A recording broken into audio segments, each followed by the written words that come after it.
Thanksgiving, the day Americans celebrate having foods to harvest and thanking God for all the blessings bestowed upon us throughout the year.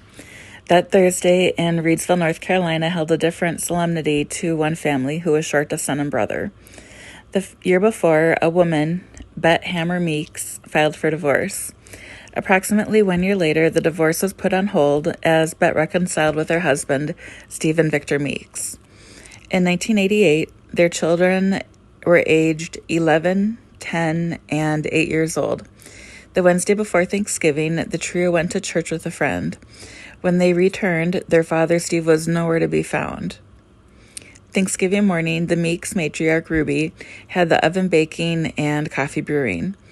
Her living children, Peggy, Edwin, Mark, and John and their families fulfilled the tradition of spending some of the day with her.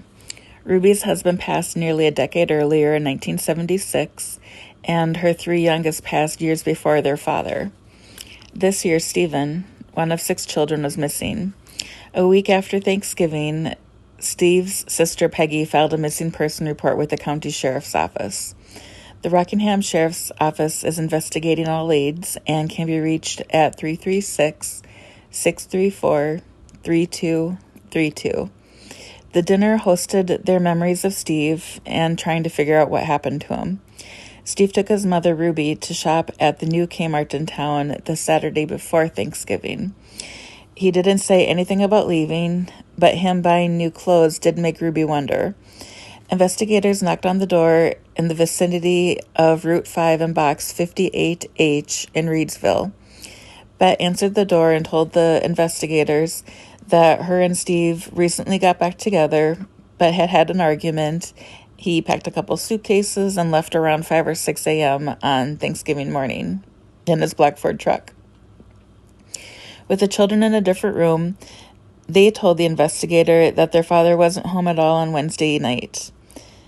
It could be that Steve was home while the children were at church. Something to think about. Betty continued with her investigator that Steve was living with another woman who he had had a child with. Welcome to AdventureSphere. This channel is dedicated to missing people who are missing with a vehicle. In the process of creating this database, we are creating a volunteer sonar search and recovery dive team. Our services are free of charge. We ask you to consider subscribing, watch our content, and help spread awareness of our endeavor. The places I mention are shared with my blessing, so Steve can be reunited with his family, regardless who higher powers work through. The description box has our email address if you'd like to share insight on any cold case, know someone missing with a vehicle and would like them featured on our channel and searched for, or to donate equipment. The video of Google Earth has a measurement from our current best location starting point and goes out to possible search areas. We focus on bodies of water within 5 miles of their last known location and within 5 miles of their destination. Sentimental sites can also be sonared. If an area has been heavily searched, we may expand the search area, but please keep in mind that accidents tend to happen closer to home. So, Bet told the investigators that he was living with another woman who he had a child with. They looked for her, and that woman could not be found anywhere. Steve's mom, Ruby, was interviewed in 1990, 2 years after his disappearance. She was asked to explain what happened to her son. Fighting tears, Ruby shook her head and said, "I'm just trying to think he's living."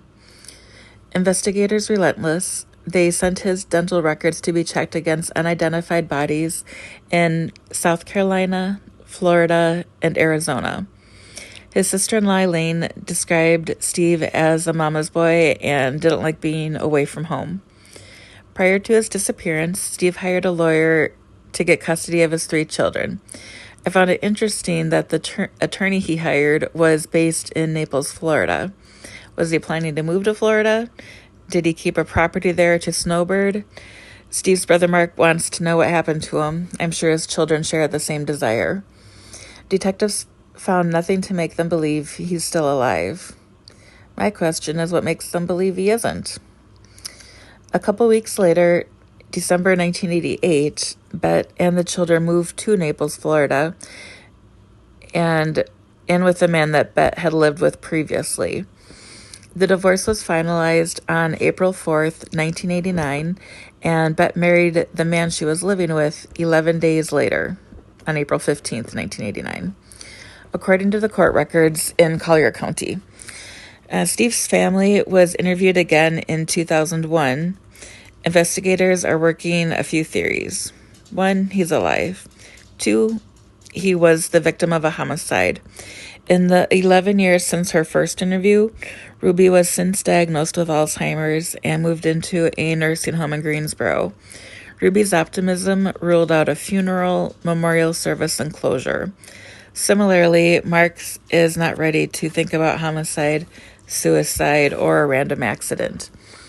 Since the June 2001 interview, Steve's mother passed away in 2002, his brother Edwin Jr. in 2021, and his sister Peggy in just January of last year, 2022. I understand some may find it tasteless that I include information about some family members. I'd just like to say that I do it for the missing person. I like to believe that they are alive until they're discovered otherwise. There may be a reason that the missing hasn't contacted loved ones, and I just want to let them know how much their family loves them and what they've missed. I pray that when we pull into Reidsville to look for him, and most likely through the states south of North Carolina, that his parents and siblings will guide me and the other recovery teams to where Stephen is so he can be reunited with his children and other relatives. I believe after death, we learn all the answers to life's mysteries. Until then, if Steve's family sees this video and they know the answers to any of my questions, I hope they'll reach out to us. My questions are so far: where did he work? What was his schedule like? And did he put in any time off requests? Did he attend church, any support groups, volunteerism, sports, kids' activities? Did he prefer to go out, or was he a homebody? Was he an early bird or a night owl? Did he prefer to drive on main roads or back roads? Did he drive at night? Was there any road construction on his regular routes that had detours that may have taken him through unfamiliar territory? It could be that there was a lake or a river or something and he ended up in it not knowing the road. Let's see here. And were there any items that he always carried? Water, snacks, a multi-tool, self-defense items, things for his children. I asked the self-defense because if the windows were down or busted out and there was a knife or a gun in the vehicle, I'd like to make sure that we recover it so it doesn't get into the wrong hands. It would be given to the sheriff's office and then either back to the family or held for evidence if there was any criminal activity involved. Was he conditioned to driving long distances? Did he have any health issues? How was his vision? Was he diabetic? Did he have insomnia? Any type of brain injuries? Let's see here. The place of his last verified financial transaction, and then if possible, the date and time associated with it. Why did he hire a lawyer in Florida if he lives in North Carolina? Was he planning to move to Florida or back home from Florida? And then what was his exact home address as it would stand now if he had the home? The databases say he's on Route 5 in Box 58H, but I cannot find anything relating to either of those types of streets or numbering systems. I looked up like old conversions, what old routes are now known as, and I can't find anything.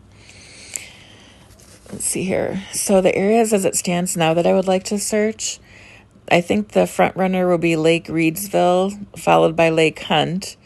And then there's other water, Lake Wade, Lake Lamar, Sharps Lake. And then stretching out a bit further is the Dan River and the Blues Lake, or Bellows Lake. And then there's some boat ramps that we can look into as well.